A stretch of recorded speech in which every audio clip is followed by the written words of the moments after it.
Hello friends, welcome to my channel. ಇವತ್ತು uppittu recipe ಮಾಡ್ತಾಯಿದ್ದೀನಿ. ಇದೊಂದು ಡಿಫ್ರೆಂಟಾಗಿ ಮಾಡ್ತಾ ಇರೋಂಥ ರೆಸಿಪಿ. ಯೂಶ್ವಲಿ ಎಲ್ಲರೂ ಉಪ್ಪಿಟ್ಟು ಮಾಡ್ತಾರೆ, ಆದರೆ ಈ ಥರ ಒಂದು ಸಲ ಮಾಡಿ ನೋಡಿ, ತುಂಬಾ ಟೇಸ್ಟಿಯಾಗುತ್ತೆ. ಬನ್ನಿ ರೆಸಿಪಿ ಸ್ಟಾರ್ಟ್ ಮಾಡೋಣ.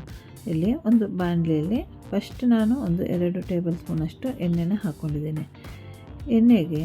ಎಣ್ಣೆ ಬಿಸಿ ಆದಮೇಲೆ ಅದಕ್ಕೆ ಒಂದು ಅರ್ಧ ಟೀ ಸ್ಪೂನಷ್ಟು ಸಾಸಿವೆ ಹಾಕ್ಕೊಂಡಿದ್ದೀನಿ. ನಂತರ ಸಣ್ಣಗೆ ಹೆಚ್ಕೊಂಡಿರೋಂಥ ಗ್ರೀನ್ ಚಿಲ್ಲಿ ಹಾಕೋತಾ ಇದ್ದೀನಿ.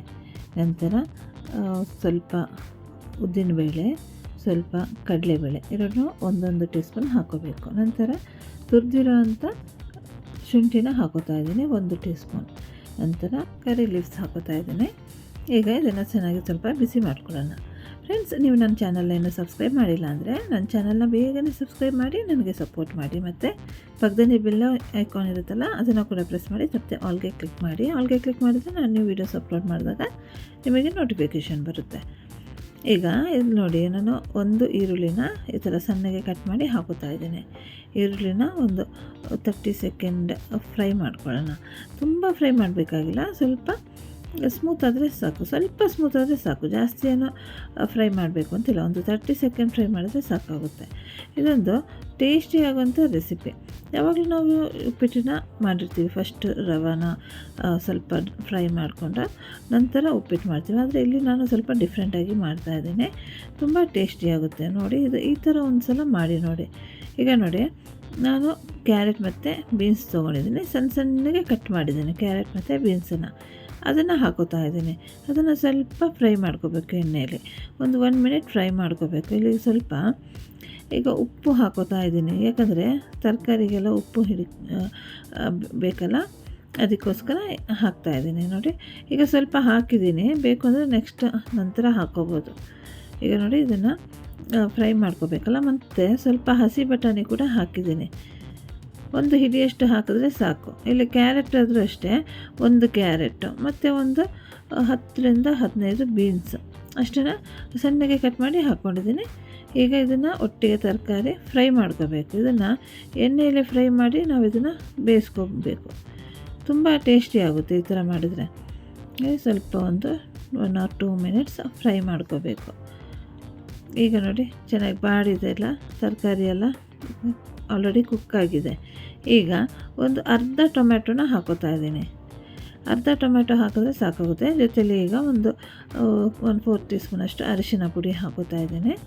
ಈಗ ಇದನ್ನು ಒಟ್ಟಿಗೆ ಸ್ವಲ್ಪ ಫ್ರೈ ಮಾಡ್ಕೊಳ್ಳೋಣ. ಇದನ್ನು ಅಷ್ಟೇ 30 ಸೆಕೆಂಡ್ ಫ್ರೈ ಮಾಡಿದ್ರೆ ಸಾಕಾಗುತ್ತೆ. ಮತ್ತು ಇಲ್ಲಿ ನಾನು ಇಂಗ್ರೀಡಿಯೆಂಟ್ಸ್ ಎಲ್ಲ ಏನೇನು ಯೂಸ್ ಮಾಡಿದ್ದೀನಿ, ಎಷ್ಟು ಯೂಸ್ ಮಾಡಿದ್ದೀನಿ ಅಂತ ಡಿಸ್ಕ್ರಿಪ್ಷನಲ್ಲಿ ಕೊಡ್ತೀನಿ, ಯಾವಾಗಲೂ ಕೊಡ್ತೀನಲ್ಲ ಅದೇ ಥರ. ಈಗ ನೋಡಿ, ಒಂದು ಕಾಯಿ ತುರಿ ಹಾಕೋತಾ ಇದ್ದೀನಿ, ಸ್ವಲ್ಪ ಒಂದು 2 ಟೇಬಲ್ ಸ್ಪೂನಷ್ಟು. ಅದನ್ನು ಕೂಡ ಈಗ ಫ್ರೈ ಮಾಡ್ಕೋಬೇಕು. ನೋಡಿ, ಡಿಫ್ರೆಂಟಾಗಿದೆಯಲ್ಲ ಈ ರೆಸಿಪಿ. ನೀವು ಒಂದು ಸಲ ಮಾಡಿ ನನಗೆ ಕಾಮೆಂಟ್ ಮಾಡಿ ತಿಳಿಸಿ ಹೇಗಿತ್ತು, ಏನಾಯಿತು ಅಂತ.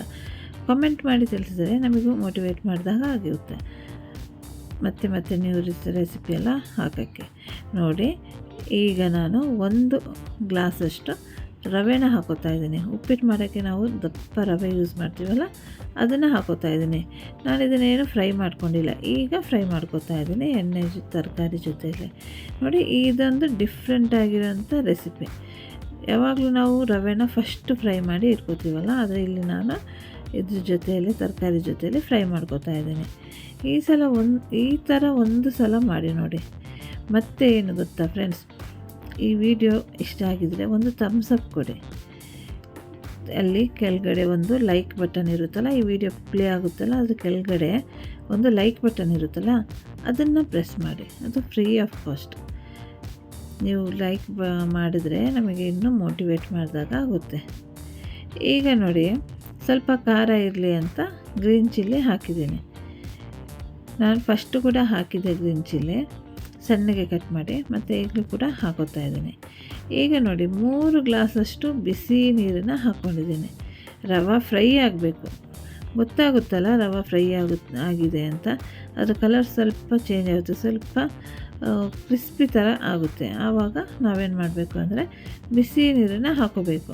1 ಗ್ಲಾಸ್ ರವೆಗೆ 3 ಗ್ಲಾಸ್ ನೀರನ್ನು ಹಾಕೋಬೇಕು. ಆವಾಗ ಪರ್ಫೆಕ್ಟ್ ಟೆಕ್ಸ್ಚರಿಗೆ ಬರುತ್ತೆ ಉಪ್ಪಿಟ್ಟು. ನೋಡಿ, ಉಪ್ಪು ಸ್ವಲ್ಪ ಕಡಿಮೆ ಇದೆ ಅನಿಸ್ತಿದೆ, ಸ್ವಲ್ಪ ಮತ್ತೆ ಉಪ್ಪು ಹಾಕೋತಾ ಇದ್ದೀನಿ. ಈಗ ನೋಡಿ, ಇದಕ್ಕೆ ಒಂದು ಮಿಕ್ಸ್ ಕೊಟ್ಟು ಲಿಡ್ ಕ್ಲೋಸ್ ಮಾಡಿ ಇಡಬೇಕು. ಗ್ಯಾಸ್ ಫ್ಲೇಮ್ನ ಲೋ ಮಾಡಿ ಇಡಬೇಕು. ಚೆನ್ನಾಗಿ ರವೆ ಎಲ್ಲ ಬೇಯಬೇಕಲ್ಲ. ಇಮಿಡಿಯೇಟಾಗಿ ಆಗೋವಂಥ ರೆಸಿಪಿ. ಬೆಳಗಿನ ಬ್ರೇಕ್ಫಾಸ್ಟಿಗೆ ಮಾಡಿದ್ರೆ ಮಕ್ಕಳೆಲ್ಲ ತುಂಬ ಚೆನ್ನಾಗಿ ತಿಂದು ಸ್ಕೂಲಿಗೆ ಹೋಗ್ತಾರೆ. ಈಗ ನೋಡಿ, ಸ್ವಲ್ಪ ಕೊತ್ತಂಬರಿ ಸೊಪ್ಪನ್ನು ಕೂಡ ಹಾಕಿದ್ದೀನಿ. ಈಗ ಚೆನ್ನಾಗಿ ಒಂದು ಮಿಕ್ಸ್ ಕೊಟ್ಟು ಈಗ ಲಿಡ್ ಕ್ಲೋಸ್ ಮಾಡಿ ಇಡೋಣ. ಈಗ ಕಂಪ್ಲೀಟಾಗಿ ಡ್ರೈ ಆಗುತ್ತೆ. ನೋಡಿ, ಈ ಥರ ಮಾಡಿದ್ರೆ ಉಪ್ಪಿಟ್ಟಿನ ಟೆಕ್ಸ್ಚರ್ ನೋಡಿ ಎಷ್ಟು ಚೆನ್ನಾಗಿ ಬರುತ್ತೆ ಅಂತ. ನೋಡಿ, ಈಗ ಒಂದು 2-3 ಮಿನಿಟ್ಸ್ ಆದಮೇಲೆ ತೋರಿಸ್ತೀನಿ ನೋಡಿ ಹೇಗಾಗಿದೆ ಅಂತ. ಈಗ ಮತ್ತೆ ಒಂದು ಮಿಕ್ಸ್ ಕೊಡಬೇಕು.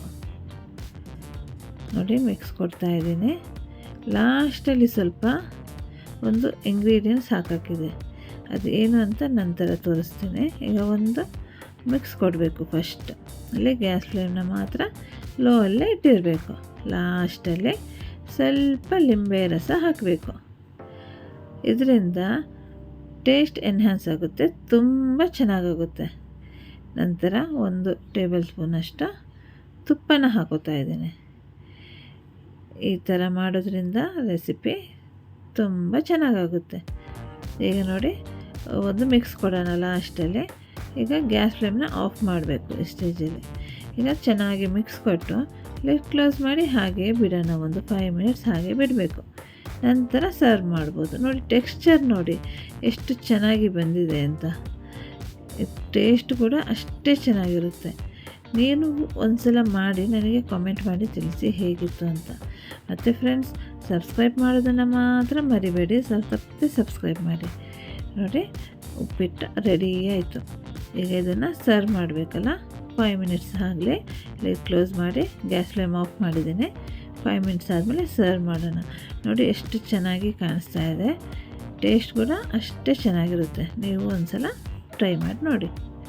Thanks for watching.